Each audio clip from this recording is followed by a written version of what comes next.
So after a few weeks of Sam Altman and OpenAI fighting with the US government, it looks like they have come up with a way to serve their strongest model lineup GPT 5.6 lineup today. And if you're not aware of this yet, GPT 5.6 actually comes with 3 models: So, their largest model, their flagship model; Terra, their mid-sized model for everyday work; and Luna, which is their cost-efficient model. And this kind of mirrors exactly Anthropic's lineup. You have Opus, their flagship model; Sonnet, their mid-sized model; and Haiku, their efficient model, which we haven't seen updated in a long time. I wonder what's happening over there.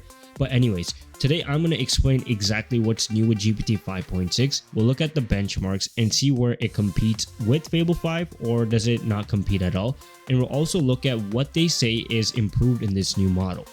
So one thing that OpenAI is trying to get at with this blog post directly is that this new model, GPT 5.6, is supposed to compete with Fable 5, Anthropic's Fable 5 model lineup.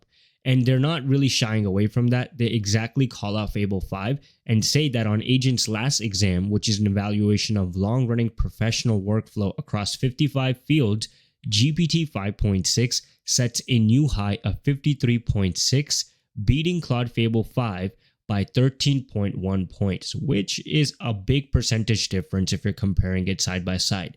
And they continue to trash talk Fable 5 by saying that even at medium reasoning, it beats Fable 5 by 11.4 points at roughly 1/4 the estimated cost.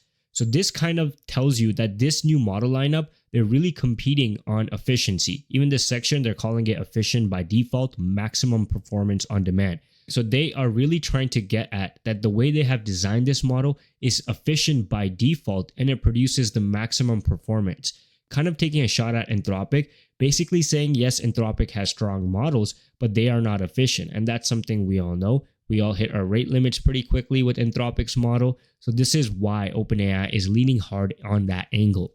Even if we take a look at all of these charts like Agent's last exam over here, you can see the cost side. You have all of OpenAI's model basically here, and then you have Claude Opus 4.8 over there, and Claude Fable 5, which I think is over here, kind of tells you the story. They're basically saying that Claude Fable 5 gets you a similar result at a more of a cost. And then they have all of the GPT 5.6 model lineup, which are getting you higher result. For example, we have this GPT 5.6 Extreme High, and it costs about $763 versus this point over here, where you have Claude Fable 5 and it has set at adaptive, and it costs about $2,000 and it scores only 40.5% versus over here, for $700, you can get 53.6%.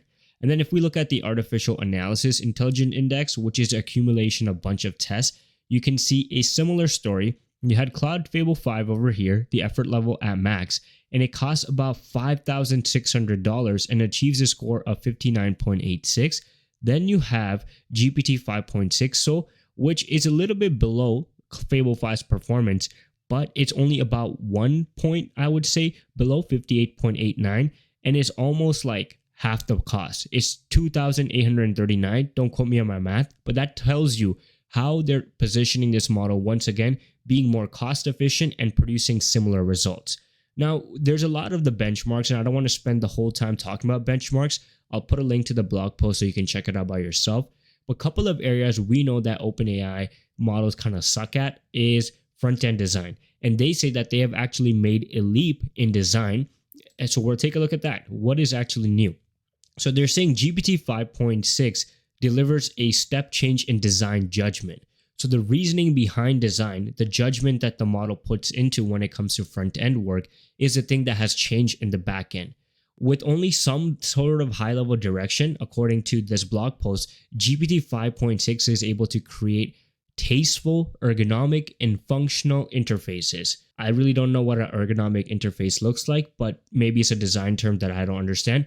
Well, if you look at some of these demos over here, we can see that we have this interior design presentation, and obviously these are the blog posts, so you're going to see the best demos. But once people try it out, and once I try it out, I can let you guys know my judgment on the front-end design side of things, but it's not bad. And then if you look at the sailing game, all of these simulation tests we've seen with many of these models, and even the Tiny Voids game, me personally, I don't know if this is a demo that I would put in my blog post, because this looks kind of AI sloppy. This is something that we have seen.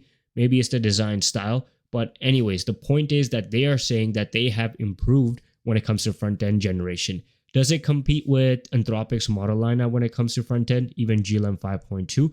We'll have to test this model out a little bit more to really understand that, but that is an area that they have pushed forward in. Before we continue, we just launched the Universe of AI newsletter. If you want to stay on top of AI news without having to hunt for it, link is in the description. Don't miss out. Now, knowledge work is something that they have improved on purpose, and you'll understand exactly why when I talk about the ChatGPT Superapp, ChatGPT Work, which is their new application.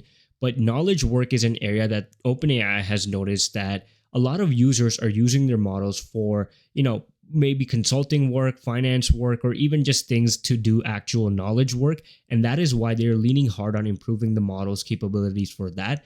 And we can see that across the board. For example, if we look at the browser comp, which is basically how well you can search things up, you can summarize it like that. We can see the model is pretty good at it. Then we have GDP val, which is another famous benchmark. And once again, the model succeeds at that. But you get the point. Across the board, OpenAI is saying that GPT 5.6 is a really strong model for knowledge work. They actually set the state-of-the-art result on browser comp at 92.2%, then OS World 2.0 at 62.6%, and it also passes Opus 4.8 while using 85% fewer output tokens. Once again, that efficiency angle is there. They say that this new model, their lowest model lineup, Luna, matches GPT 5.5's peak performance at less than half the estimated cost. So they're not only saying that this model is better than Anthropic's, but they're saying that these models are stronger than their old models and much more cheaper, which is something that is a big deal for a lot of us. Now, the real question is, what does it cost to actually use these models? Well, GPT 5.6 is priced per 1 million tokens across the 3 model size, and Sol is $5 per input and $30 per output. Terra is $2.50 per input and $15 per output. And Luna is pretty cheap, $1 per input and $6 per output, which kind of tells you that this model lineup, you would have to understand when to use what model. And I think it's pretty much self-explanatory. For your hardest task, point it at Sol. But if you want to save some money, use Terra in most cases and Luna for simple things. Now, key areas that I wanted to highlight in the benchmark results was number 1, the software engineering bench pro. So GPT 5.6 model sits at 64.6%, but is actually behind Claude Mythos 5, which is at 80.3%, which is a big difference. And then same thing with the Mythos preview version, which is 77.8%. So the model is not there when it comes to coding in some areas. We can see that it's competitive, obviously, in knowledge work. We see 52.7 versus 45, 1.7 versus 1.6, and you guys see the point. But on coding, this model might not be as strong as they make it out to be. Even on science and health, for example, we see that this model is better than Claude Opus 4.8 and Fable 5. We only have one test over here, which is about 0.4% behind. But you can see that coding, that's not the case because this model lacks in that area, especially on the software engineering bench pro test. But what's really interesting that this model is actually pretty strong when it comes to cybersecurity and probably why the launch was delayed. For example, Claude Mythos 5 at the Cyber Gym, it has 83.8%, and then GPT 5.6 Sol sits at 84.5%. Even on the exploit bench, 73.5% versus 78%. A little bit behind, but you guys can see if this model was banned because the government thought that, oh man, this is really scary, this is really strong, you can understand why GPT 5.6 Sol was delayed as well. It looks like OpenAI is done creating their super app and they're calling it ChatGPT Work, which sounds very familiar to Anthropic's Claude Cowork. I wonder how that happened. But basically, the pitch is pretty simple. ChatGPT Work is an agent that can go across your apps and files, stay on a project for hours at a time, and turn a goal you type in one sentence into a finished product, something like a slide, doc, sheet, or even a full web application. This is not exactly a new chat mode. It's a completely separate tab in the ChatGPT desktop app, which sits underneath the chat and codex features. And this is something that they have been building for months. OpenAI noticed that Codex alone is already at more than 5 million weekly users, and over 1 million of those aren't even developers at all. Just people using it for regular work that has nothing to do with code. OpenAI saw their coding tool get adopted by non-coders on its own and basically decided we need to address that and we need to create something that non-coders could use, and that is ChatGPT Work. is geared towards knowledge workers, is geared toward everyday people just maybe trying to optimize their life or work on projects or actually get work done. So yeah, this is what their answer to that is. And the reason why we're calling it a super app is basically they were trying to bring everything together.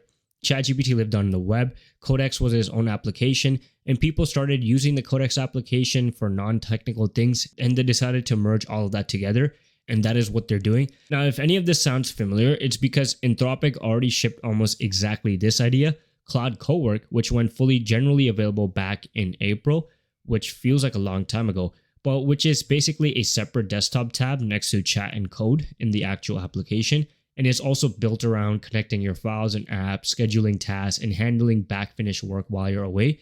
And Cowork basically has plugins, marketplace, and this is kind of a similar setup like ChatGPT Work.